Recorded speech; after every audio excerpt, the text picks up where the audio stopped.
আসসালামু আলাইকুম। Tahmina's cooking recipes চ্যানেলে সবাইকে স্বাগতম জানাচ্ছি বিয়ে বাড়ির শাহি ফিরনি রেসিপিটি দেখার জন্য।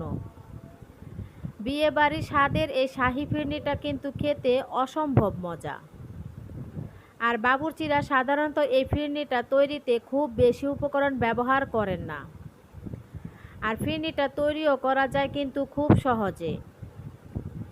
এটা সেটা দিয়ে অত ঝামেলায় যাব না, ঠিক বাবুর্চিরা যেভাবে বিয়ে বাড়িতে ফিরনিটা সহজে তৈরি করে ফেলে সেই রেসিপিটাই আজকে আপনাদের সাথে শেয়ার করব। আশা করছি রেসিপিটি আপনাদের ভালো লাগবে। ফিরনি তৈরির জন্য 1/4 কাপ সুগন্ধি পোলার চাল নিয়ে পরিমাণ মতো নর্মাল পানি দিয়ে ভিজিয়ে রাখবো আধা ঘন্টার জন্য। পোলাও কিংবা বাসমতি যে কোনো চালই এখানে ব্যবহার করা যাবে।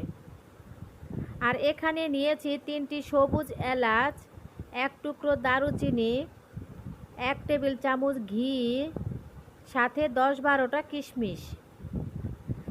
আরও নিয়েছি 10-12টা কাজু বাদাম। এটাকে কুসুম গরম আধা কাপ লিকুইড দুধ দিয়ে ভিজিয়ে রাখবো 10 মিনিট। আর এখানে 1 চিমটি জাফরানের সাথে আধা কাপ কুসুম গরম দুধ মিলিয়ে ভিজিয়ে রেখে দিব বিয়ে বাড়ি ফিরনি সেই কালার এবং ঘ্রাণটা আনার জন্য। আর এখানে নিয়েছি আধা কাপ মাওয়া। মাওয়াটাকেও আমি আধা কাপ কুসুম গরম দুধ দিয়ে হালকা একটু মিক্সড করে রাখবো, কারণ অনেক সময় গরম দুধে মাওয়া দিলে মাওয়াটা মেল্ট হতে চায় না। এবং এখানে সেই দুধে ভিজিয়ে রাখা কাজু বাদামটা ব্লেন্ড করে নিয়েছি। এবার আধা ঘন্টার পরে ভিজিয়ে রাখা সেই পোলার চালটা ভালো করে ধুয়ে একটা স্ট্রেনারে পানিটা ঝরতে দিব। আর পানিটা ভালো করে ঝরিয়ে নেওয়ার পরে এটাকে হালকা গুঁড়া করে নিতে হবে। আধা ভাঙা চেয়ে একটু বেশি গুঁড়া হবে এটা। গুঁড়া করার জন্য আমি এখানে একটা গ্রাইন্ডার ব্যবহার করছি, তবে আপনারা ব্লেন্ডার বা শিলপাটায়ও করে নিতে পারেন। গ্রাইন্ডারে পাত্রটা ধুয়ে আধা কাপ পানি গুঁড়া করে নেওয়া চালের সাথে মিলিয়ে রাখছি, এতে করে চালটা জমাট বেঁধে যাবে না। আর চালটা কিন্তু বেশ গুঁড়া করে নিয়েছি আমি, কারণ এটা রান্না করতে করতে যখন সিদ্ধ হয়ে যাবে তখন বেশ বড় বড় হয়ে যায়। এবার ফিরনিটা রান্না করার জন্য চুলায় একটা পাত্র বসিয়ে 1 লিটার ফুল ক্রিম তরল দুধ দিয়ে দিচ্ছি। আপনারা চাইলে গুঁড়া দুধ দিয়েও করতে পারেন। সেক্ষেত্রে 4 কাপ পানির সাথে 2 কাপ ফুল ক্রিম গুঁড়া দুধ গুলিয়ে নিলেই হবে। শুরুতে দুধটাকে খুব একটা ঘন করে নেব না, কারণ ফিরনিটা রান্না করতে করতে দুধটা এমনিতেই অনেক ঘন হয়ে যাবে। এলাচ আর দারুচিনি দিয়ে একটু নেড়ে চেড়ে দুধটাকে 4-5 মিনিট মিডিয়াম হিটে জাল করে নিব, যাতে উপর থেকে মোটা সর পড়ে না যায়।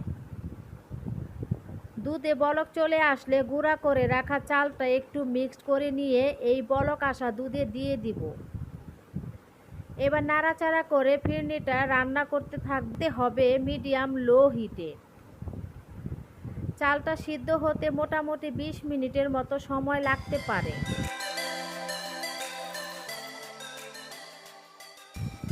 আর এই সময়টা অনবরত একটু নাড়তে হবে, না হলে দুধটা ঘন হতে হতে নিচে লেগে যাওয়ার সম্ভাবনা থাকে।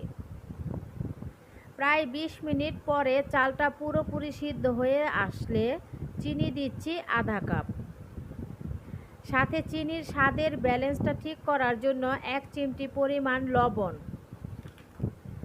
চিনির পরিমাণটা নিজের স্বাদ অনুযায়ী বাড়িয়ে কমিয়ে দিতে পারবেন, তবে অবশ্যই চিনি এবং লবণ যোগ করবেন চালটা পুরোপুরি সিদ্ধ হয়ে আসার পর। না হলে অনেক সময় চালটা শক্ত থেকে যায়, সিদ্ধ হতে চায় না। এবার একে একে দিয়ে দিচ্ছি পেস্ট করে রাখা কাজু বাদাম, দুধে মিশিয়ে রাখা জাফরান আর মাওয়া দুধের সেই মিশ্রণটি। ট্রেডিশনাল এই ফিরনি রান্নায় মাওয়া ব্যবহার করা হয়, তবে হাতের কাছে না থাকলে সমপরিমাণ গুঁড়া দুধ ব্যবহার করতে পারেন। চুলার জালটা মিডিয়াম লোতে রেখে সব কিছু একসাথে মিক্স করে রান্না করব আরও 3-4 মিনিট। স্যাফরন ব্যবহার করার ফলে কিন্তু ফিরনিতে বিয়ে বাড়ির সেই ক্রিমি ক্রিমি একটা কালার এবং ফ্লেভার চলে আসবে। তবে স্যাফরন না থাকলে আপনারা ফ্লেভারের জন্য 1 চা চামচ কেওড়া জল ব্যবহার করতে পারেন। আর সবশেষে ঘিটা যোগ করে নাড়াচাড়া করে মিক্স করে নিলেই শাহি ফিরনিটা তৈরি। ফিরনিতে কিন্তু ঘিটা এই শেষ পর্যায়ে যোগ করতে হবে, এতে করে ফ্লেভারটা খুবই ভালো থাকবে। ফিরনি কিন্তু ঠান্ডা হতে হতেই অনেকটা জমাট বেঁধে যায়, তাই এটার ঘনত্ব এরকম একটু লুজ বা পাতলা থাকতে থাকতেই চুলাটা বন্ধ করে দিতে হবে। তবে চুলাটা বন্ধ করেই ফিরনিটা যে পাত্রে সার্ভ করবেন সে পাত্রে উঠাবেন না। এভাবে একটু নেড়ে চেড়ে ফিরনিটাকে হালকা ঠান্ডা করে নেবেন, তারপরে যে পাত্রে সার্ভ করতে চান সেখানে উঠাবেন। এতে করে দুধের ক্রিমটা উপরে মোটা সর আকারে জমবে না, পুরা ফিরনিতেই কিন্তু সেই ক্রিমের স্বাদটা থাকবে।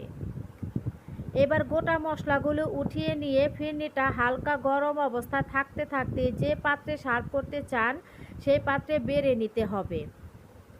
ফিরনিটা সম্পূর্ণ নর্মাল টেম্পারেচারে আসলে এটাকে 2-3 ঘন্টার জন্য ফ্রিজে রেখে ঠান্ডা করে খেতে কিন্তু খুব বেশি মজা লাগে। বাবুর্চিদের তৈরি বিয়ে বাড়ির এই শাহি ফিরনির রেসিপিটি কেমন লাগলো আমাকে অবশ্যই কমেন্টস করে জানাবেন। ভালো লাগলে একটি লাইক দিবেন এবং চ্যানেলটি সাবস্ক্রাইব করে পাশেই থাকবেন।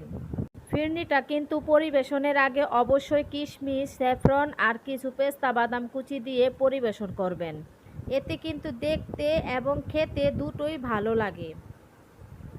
আজকে এখানেই বিদায় নিচ্ছি, ভালো থাকবেন সবাই, আল্লাহ হাফেজ।